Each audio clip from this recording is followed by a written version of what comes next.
Okay guys, welcome back to part 2 of this tutorial. So for any of you who haven't watched part 1, we've covered a lot of stuff in part 1 with regards to getting our character set up.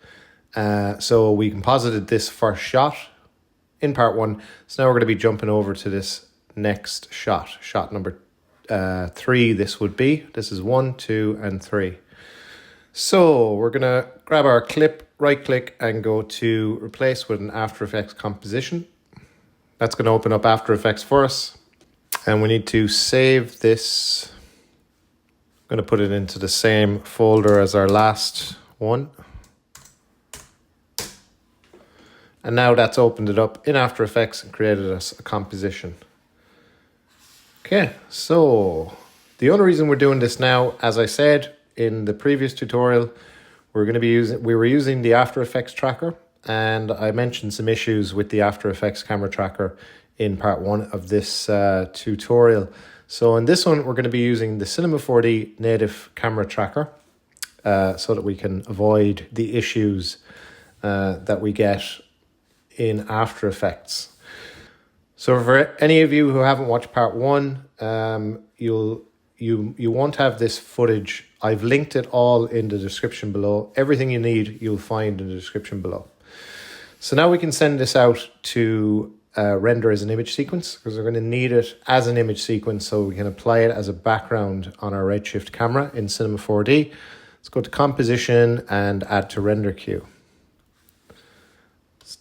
Let's grab this to be a PNG sequence and output to our sequences folder, movie sequence, and we'll call this shot 3. This should actually be shot 2, but I think it was named automatically. So in shot 3, we're not going to save in a subfolder, and let's just rename this to shot 3. And the reason I'm doing that is because this is shot 1, this is shot 2, and this is shot 3. So click on save, and then we can render this out. I did say we need this so that we can have it as a background for our Redshift camera, but we also need it so that we can track use our Cinema 4D camera tracker inside a cinema. It needs an image sequence as well. So that's going to render out as an image sequence, so we'll pop back in once that's done. So while that's loading up, I'm going to step away from my PC and get suited up. This is a shout out to Rokoko, who were kind enough to send me out their Smart Suit Pro 2 along with the smart gloves and the Rokoko head cam.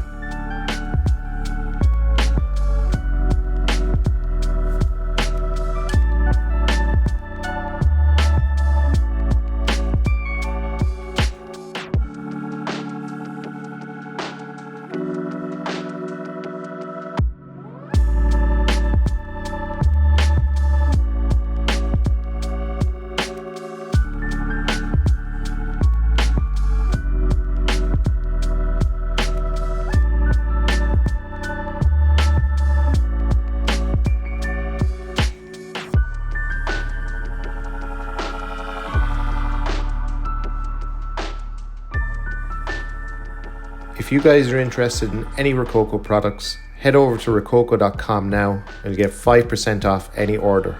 Just use the discount code RKK_JBMotion, and I'm going to put that in the description below as well.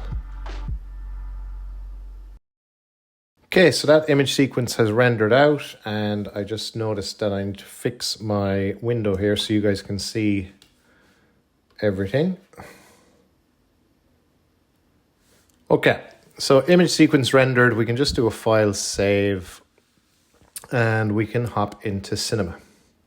So now once you're inside a cinema, just do a file save as and save your Cinema 4D scene. I've already done my one. I've saved it as this, as we're working on the third clip. And once that's saved, we can go ahead and go to our track layout. Let's double click here to create a motion tracker object, and again to select the footage. So the footage is the movie sequence that we just rendered out of After Effects.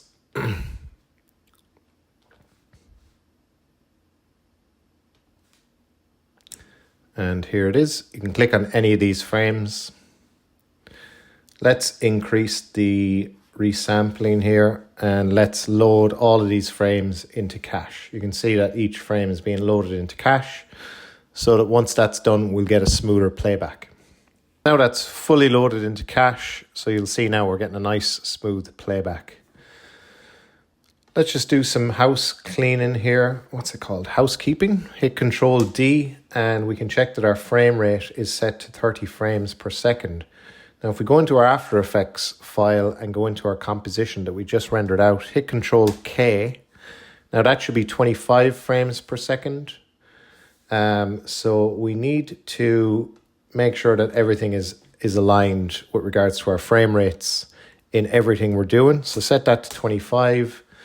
And if we go now to our render settings into the output tab, here you'll see that the frame rate is also set to 25. So now if we watch that again, we're getting our playback now in 25 frames per second. Okay, so let's go now to our Objects tab and grab our motion tracker object. We're going to mask some stuff out before we track, because you'll see that we have some leaves moving in the background. So we don't want to track anything that's moving. We just want to be tracking static pixels. These pixels, this tree is moving around. So we want to make sure to mask out anything that we don't want to actually have track points on. Let's go to our tracker and go to Create Mask. So if we go to our last frame here, we can just start drawing around this tree.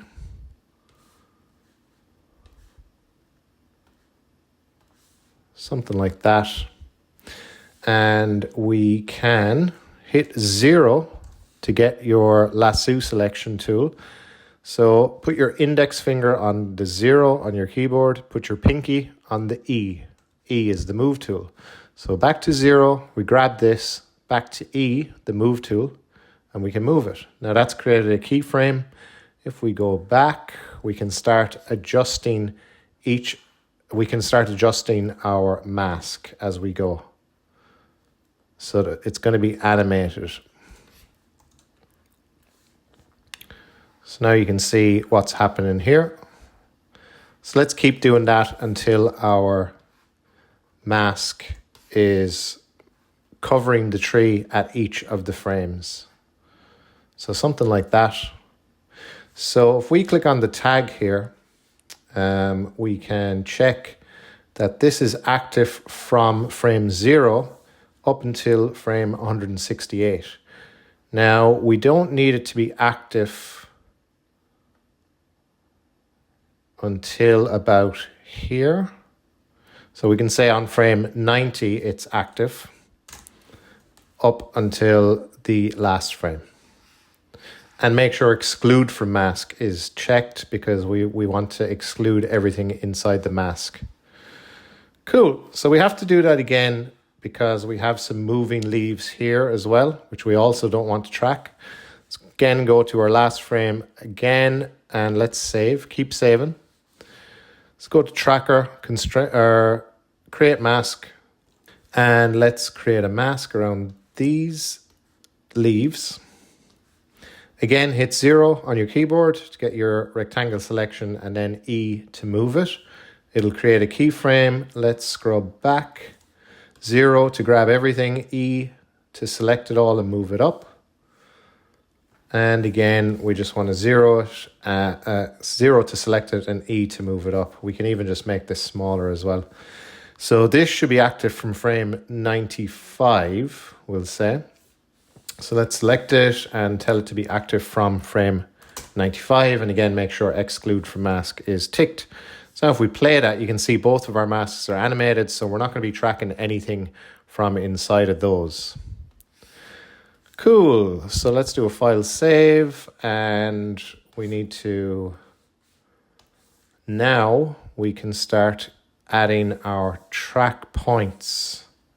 So let's go to our motion tracker object, go to 2D tracking, and we can create a bunch of auto tracks. Let's go to like 900 and let's create auto tracks. Now, it's all dark here, so we're probably not going to get much as far as like tracking points, because there's not much for it to track, and anything that is, you know, you might say trackable it's very dark. So let's just see what happens. Create our auto tracks now. So you can see we have a lot. So I don't want to track any of these things on the wall. I'd say all that is just, you know, the noise that you see in dark video footage. So I'm going to grab my rectangle selection tool and just select all of these ones up here. Actually, I'm going to use my lasso selection, and I'm going to grab everything up here. Okay, it's not letting me grab anything. Sometimes that happens. You just have to deselect the motion tracker object and select it again. Now that should work. I'm just grabbing all of this stuff that looks like it's just tracking those, you know, noisy pixels basically that you get in dark footage. Delete all those. And now we can track forwards. We're on frame 0, so we're going to be tracking forwards. If we're on the last frame, we'll be tracking backwards. If we're in the middle, we'll be tracking forwards and backwards. But we're on frame 0, so we're going to track forwards. Now, let's see what we get here. So, look at this madness here. So none of this is usable, basically. All that pretty much has to go. So again, as I said, we're not getting a decent enough track here because our footage is very dark. So we might have to just delete all of these, I'd say. Yeah, there's literally nothing there we can use. So we're just going to delete all of those. Let's go to the center of the shot. Or the middle of the frames, I should say. So it's what is it? 168 divided by 2. So yeah, 84. What a lucky guess that was. So motion tracker, we're going to create a bunch of auto tracks. It's set to 900. Let's do that again. Now again, I don't want to track any of this noisy dark wall. So let's grab our lasso selection tool and let's just grab everything that looks like, you know, it's going to give us a bad result basically because there's nothing there to track except for grain. So let's hit delete. Oh, I think I just deleted my motion tracker. Let's hit delete and let's track both forwards and backwards. I suppose we should only be tracking forwards because, you know, we're not going to get anything down here. So let's just track forwards on this. So let's have a look at these now. So all of these auto tracks here, they look reliable. They're all pretty much moving in a straight line. You're not seeing any of that madness that we're seeing down here. So pretty much all of these are reliable. The only thing is, as we're not able to track anything down here, we're not actually going to get any camera tracked for this part of the shot. So we're only going to be able to use the shot from the point at which we start seeing these auto tracks are working, if that makes sense. So now we're going to go to our last frame, click on create auto tracks again, and this time we're tracking backwards. Now before we do that, we can see we have a bunch of track points kind of out here tracking. I suppose they're actually tracking the blind, so they're good. Yeah, so I think there's some here, I don't know what they're tracking. So I might just get rid of those. If you're not sure what they're tracking, they're potentially unreliable, so it's best to just get rid of them. Well, I can see there were some dark pixels there. So like there are some dark pixels here. And there definitely are some here. So we'll leave it at that. And this time we're tracking backwards. We're on the last frame, so we're going to be tracking backwards. So let's do that now. So let's see what we get now. We're just keeping an eye out for any just crazy rogue-like auto tracks, and I'm not seeing any. But again, we're only getting auto tracks visible from frame 84. So that means we're only going to be able to include this shot from frame 84 and onwards. So at this stage now, we can go to our motion tracker object, go to 3D Solve, and the, let's see, focal length. I actually know this. I had it set on my camera to 18, I believe it was. Let me just double check that. Yeah, I'm pretty sure it was 18. Let's hope it was anyway, because if not, I'm probably going to mess this up. I'm pretty sure I had it set to 18. So let's click on Run now and see how we get on. So that worked pretty quickly. Let's deselect the motion tracker. And let's see what we get. So you can see nothing's moving here. They're going to start moving at frame 84. Boom. Okay. So now we can get our character and bring him into our scene. Let's do a file save. Let's go to File, and we're going to be opening up our Cinema 4D tracked shot from the previous tutorial. And again, as I mentioned at the start, if you guys don't have all this set up, you're going to just have to go back to part 1 of this tutorial where I cover everything with regards to the character, the rigging, the transferring of the motion capture data over to him, the materials, and everything like that.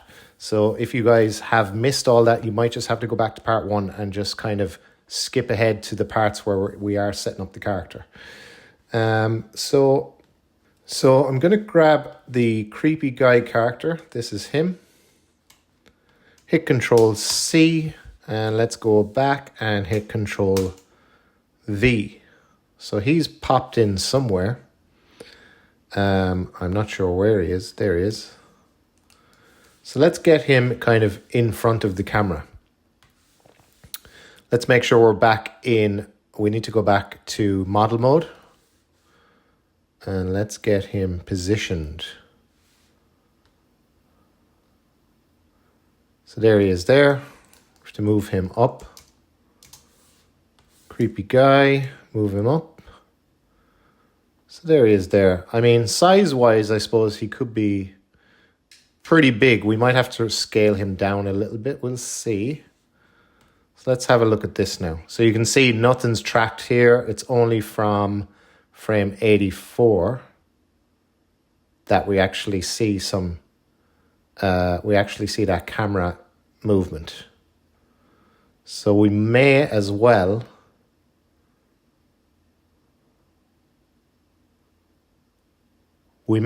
just set our frame range to 84 to start.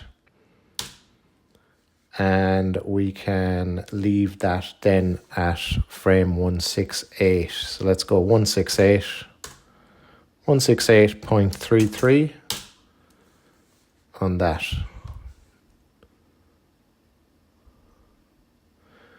Okay, so this is the exact kind of, so from part 1 of this tutorial, I mentioned how I had a bunch of motion capture data that I captured using my Rokoko my Rokoko suit, and I had a bunch of frames to choose from. So whether or not I want to use the exact same frames or not is debatable, because I kind of like the movement here for some reason. It is from a different angle, so I mean, I wonder, is it going to be noticeable that I'm just repeating? So I could, I suppose, just grab the Mixamo hips and I could pick like a different part of this animation. So I'm just clicking and dragging here, this top bar. So now we're going to be getting a different part of this animation. Yeah, that's actually quite kind of nice as well. Zombie-ish, I suppose. Bit of a jolt there, though, I feel like, in his arm. like right there. So I don't think I'll go with that. Let's click and drag this even more. And let's try it here and see what it looks like.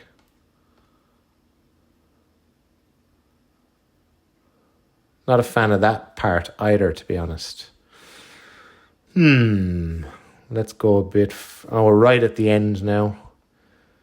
So I might undo and undo again. And instead of going from right to left, I'm going to drag from left to right. And let's have a look at this.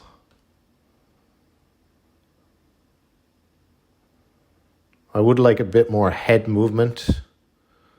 So I'm going to try again, moving from left to right again.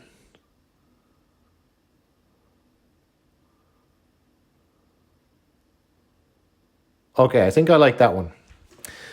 I don't think I need to scale him down, actually. I think he's actually properly scaled. He looks like he's, the camera's very close to him. That's why he seems very big. But I am seeing some intersecting geometry right here. So I do need to fix that. Now, in part one, I did talk about creating the full rig so that we're able to basically fix any animation issues that we see, for example, the one we're seeing right now, with regards to this intersecting geometry. So now we can go ahead and use this rig. We didn't even have to use it in the part one of this tutorial because the intersecting geometry, it did happen. We did get some, but it was actually hidden because it was out of the shot. It was out of frame. So I didn't actually have to worry about it. But now we finally get to use our rig that we set up using the character object. Obviously, it would be nice if there was no intersecting geometry. But I suppose now we actually get to put it to good use. So let's find the part. So it's just about to intersect here. So what we can do is we can kind of, suppose, grab our controller. Now, where is this controller in our object hierarchy? Can't see it. A quick way to find it is hover your mouse over your hierarchy panel here, and then just click on F. Or no, don't click on F. That's just going to go to the previous frame. Click on S. Yeah, so that's going to just scope out where that controller is. So this is the controller now. So what we can do is we can set a keyframe on this controller. Let's see if we can see this down here.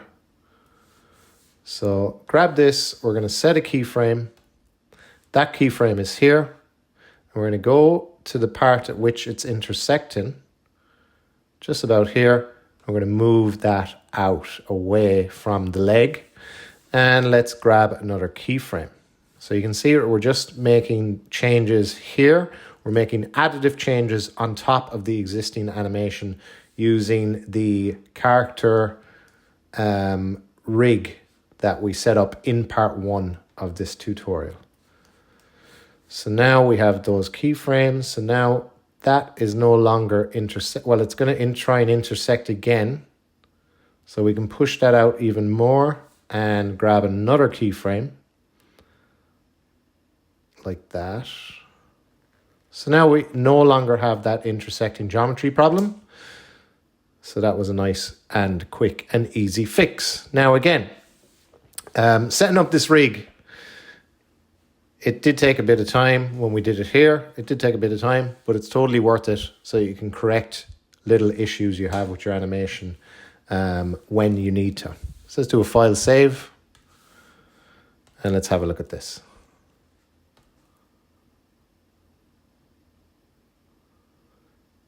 Okay, so the dome light, I'm going to be using the same dome light as I used in part one. So I'm going to copy that over, hit Control C, and let's bring that into our scene, Control V. So just in case you guys haven't watched part one, there's a lot of stuff you're not going to be able to do in this part two, but just in case you're not interested to watch part one, For the dome light, I just went to my content browser here, search for HDRI, and the one I'm using is this one, because it kind of looks like a dark living room, I suppose. So in this dome light, I have reduced the exposure quite a bit, and the same with the intensity. So let's just find a nice frame to render here. Let's do a file save again, because we are going to be jumping into our Redshift render view now. Always save before you try and view stuff in Redshift in your render view.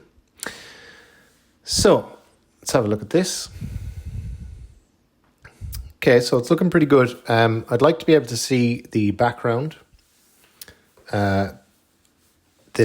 Our actual real video footage in the background. So let's go to we don't actually have a Redshift camera set up yet. So we need to do that. We're going to go back to frame 84. Remember, we've already set our start time to 84. So we're essentially going back to the first frame that we're going to be rendering out anyway. And we can stop rendering this for now. We're going to create a Redshift camera, and we're going to make it a child of the solved camera. It's important that you do go back to the very first frame so that it aligns up. Now, if we switch cameras, you can see that we're not seeing any changes at all. And that Redshift camera, as it is a child of this camera, it's just going to follow along with it. So if we hit play there and switch between each camera, we're not seeing any difference. But now what we're able to do with our Redshift camera is where we're going to be able to have some nice depth of field, and we're going to be able to see our background in our Redshift render view as well. So let's start rendering this. Do another file save. Grab your Redshift camera, click on this, and we're going to go to our folder and grab our movie sequence, this one that we already rendered out as an image sequence from After Effects. Click on any of these frames and click on No. So where's the background? So maybe we're not seeing it because we haven't yet set up the animation. So drop down this little drop down, go to your animation tab and set this to simple. Remember, the frame rate has to be the same in everything we're doing, and click on detect frames. Now we can see we have the background. Let's file save again, and we can actually watch this live now in our Redshift render view.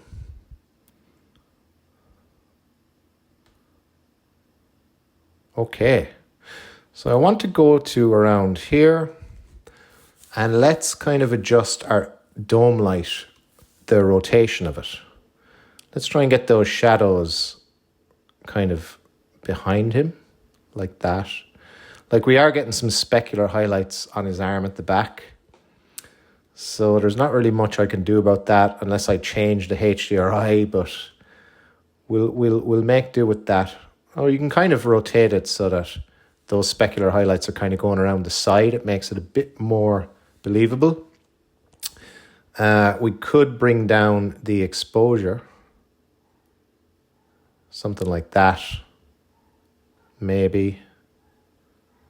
I won't bring down the intensity. So I think that's looking pretty believable. And what we can do as well is we can turn on depth of field, because if we jump into our top view, before we do that now, we'll just make sure that our Redshift render view is just going to render the camera's view. So now we can jump into our top view.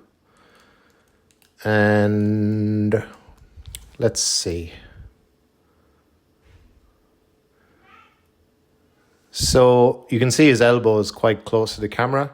So if we like put in some depth of field, his elbow, which is closer to the camera, might be kind of, we'll say out of focus, which might look a bit better. So if we go to our Redshift camera, let's go to optical and turn on bokeh. And we need to find our camera's focus distance. We can just click on this yellow circle, or you can adjust it here in your focus distance. Let's bring this back to his head so that we're just going to be focused on his head, and we can bring the aperture down to like 2.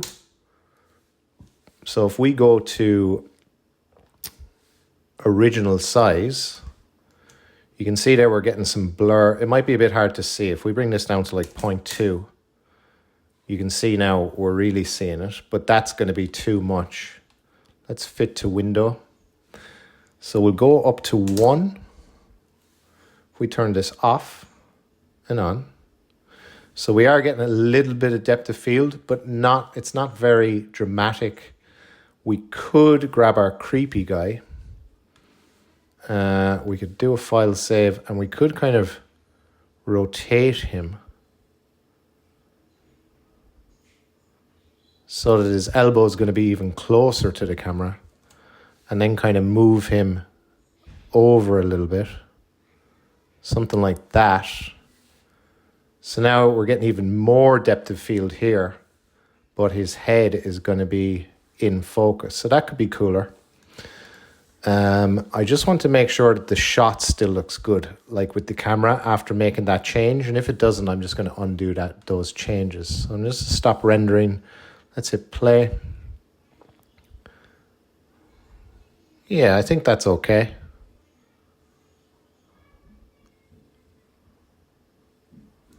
Let's just check what his head looks like as well towards the end. Yeah, that could be good. We could bring him, I think we'll leave it like that. So just around here, his elbow is going to fly towards the camera, and that's going to be out of focus. I think that looks kind of cool. So we do need to set up our window light, because there is a big light flooding in from our window, some big natural light. So I already have that set up in the previous comp, or the previous scene from the previous tutorial, part 1. So I'm going to grab this. I'll grab this window. Actually, do you know what? I'll just set it up, I suppose, because some of you guys might not have actually watched part 1. Let's go to our standard view, and let's get out of our camera. Just go to our default camera.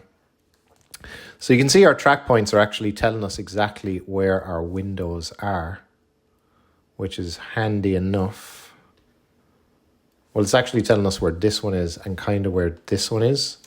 So we can use those to set up our window, I suppose. So let's grab a plane, call this window, and we want to find it. Here it is. Let's move it into position and rotate it 90 degrees. Hold down Shift to rotate in increments of 5 degrees. Line it up with those track points. Doesn't have to be perfect. And we're going to scale it kind of like that. Let's have a look at this now. So it's not close at all. So we're going to have to move this over, bring it forward, and rotate it. I'm going to hide our guy for a second, just so I can line this up with the window a bit better.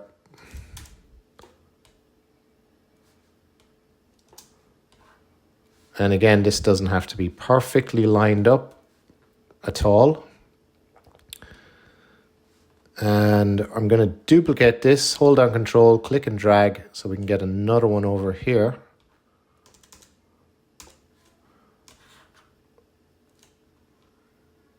Okay, so now let's turn on our guy again. Let's have a look at this. So we have our 2 windows set up, and we can create our material. So it's going to be the same material that I had set up for the part 1. It's just an incandescent it's more like a light source than anything else. Do a file save. Let's go here and grab a new, where are we going? Materials, and there you are, incandescent material. Let's apply this to both of our windows. And we want to see our Redshift render view for this. Keep saving, save all the time. Now let's render this and see what we're looking like. So we don't want to see the window. We just want to get the light from it, from the material. So let's go to render tags, add a Redshift object tag, go to the visibility tab, override, and turn off primary ray. So now it's invisible, but we're still getting the light from the material. And let's click and drag to duplicate this over to this window as well. So let's increase the brightness of this. Let's like go something crazy. So that's obviously too bright. Turn it down a bit.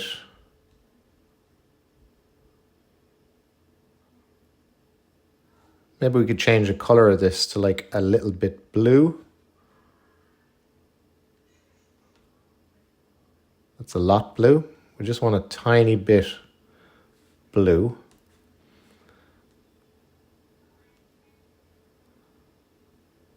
And I'm just trying to find the sweet spot for this. Turn these off. Turn these on. Go down a little bit more. Off. And on. Okay, I think I'm happy enough with that. So let's see. That's our last frame.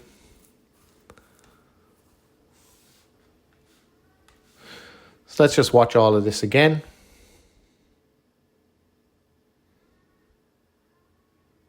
Okay. Okay guys, so I think that's pretty much it for our character and everything else. So that is going to be shot number 3. So let's have a look. We have this one done. We have now done this one, but we're only going to be using half of this. So we're going to have to cut some of this because we weren't able to track this part down here. Too dark and not enough pixels to track. So that's fine. So we can go ahead and we can render this out. Now, we were not able to turn on motion blur in part 1 of this tutorial because of issues with using After Effects camera tracker. Now, all of those issues I explained in part 1 of the tutorial. But luckily now we can use motion blur because we're using Cinema 4D's native camera tracker, and we're not going to have any of those nasty After Effects artifacts that we're getting on our camera's keyframes. So we can go to Redshift now and turn on motion blur. Let's go to our output. We're going to render out the preview range. So that's frame 84 to frame 168. And we can save this as a PNG sequence. We're not doing a multi-pass. Now let's find a place for this. Sequences. This is going to be shot number 3. And we can just give it the same name. Alpha channel, we need to be turning that on. And we also need to turn off our background so that we actually will get an alpha channel. If we switch over to alpha, you'll see that we're not actually getting any transparency. So we need to go to our dome light, or we'll go to our camera first and we can turn off the background. Our dome light is actually fine. We copied it over from this. So if you just created a dome light, this would be up to full. And you're going to see the background of your HDRI. So to fix that, we just turned the camera down to 0. So now we're just getting transparent background. So now we have alpha channel turned on in our render settings.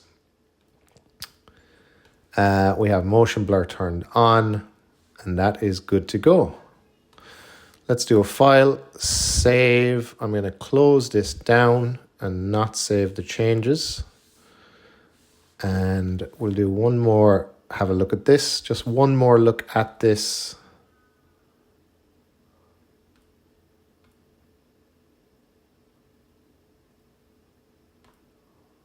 It's cool that his elbow kind of comes really close to the camera and his head just kind of cocks up at the end.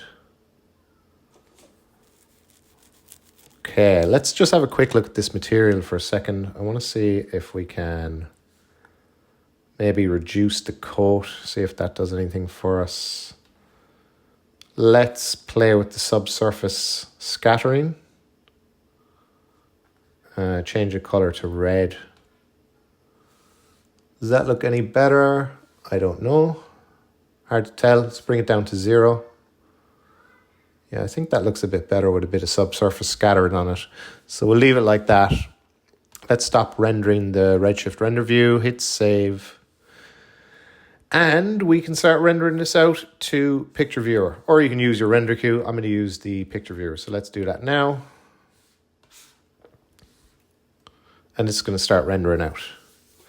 So once this has finished rendering, we're going to pop into After Effects to quickly just, change some of the colors, apply some of the finishing touches, and then we're going to have a look at it in our Premiere Pro project as well.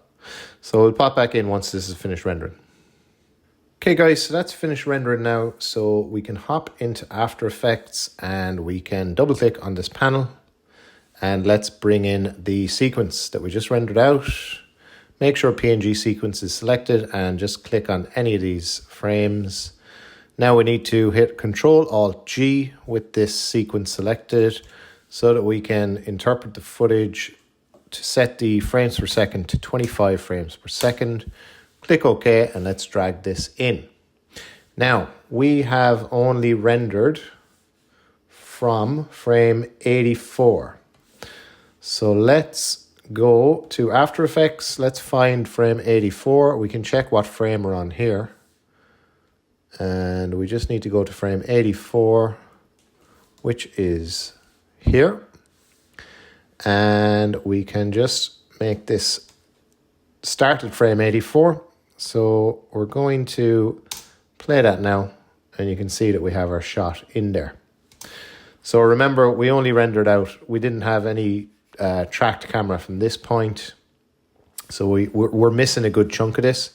But it's enough for a shot. So we're going to hit N on our keyboard to set the comp area end to there.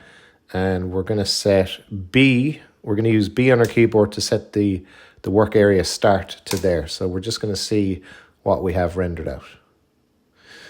So now we can kind of apply some of these finishing touches. So let's grab a Lumetri. And with the sequence layer selected, double click on that, it'll be applied to it. Let's go to basic correction and we can maybe bring down the exposure a little bit so that it's not too bright. Might bring down the highlights a little bit as well. So let's have a look at that. Is that a bit dark maybe? I might leave the highlights at 0. So I think that's pretty good. And you can see we have a nice depth of field there as well. Okay, so if we hit Control S now to save, we can jump back into our Premiere project and you can see now that that has been popped right in. So now we have 2 shots done. We have this shot, which is looking very nice. And we have part of the next shot. So we're going to cut it. We're going to grab our razor or our cut tool. What is that called? I keep calling it. Oh, it is called razor tool. C on your keyboard anyway, and then just cut that there. Let's cut this out. Hold down Shift and press Delete, and that will automatically push everything backwards. So now we have that. And we have this. And we need to cut off the last part there as well. And hold down Shift, press Delete, everything will be pushed backwards. Okay guys, so that's part 2 of this tutorial done. So the next part, we're going to be moving on to shot number 4, which is this shot. I think this is a pretty cool shot. And we're going to be using a different animation for this one. It's like the zombies kind of turning around towards the camera. So it's different motion capture data. So that's it for me, guys. Hope you learned a lot. If you did, do let me know in the comments. And don't forget to smash that like and subscribe if you haven't yet done so. Thanks again for watching, and we'll see you in the next video.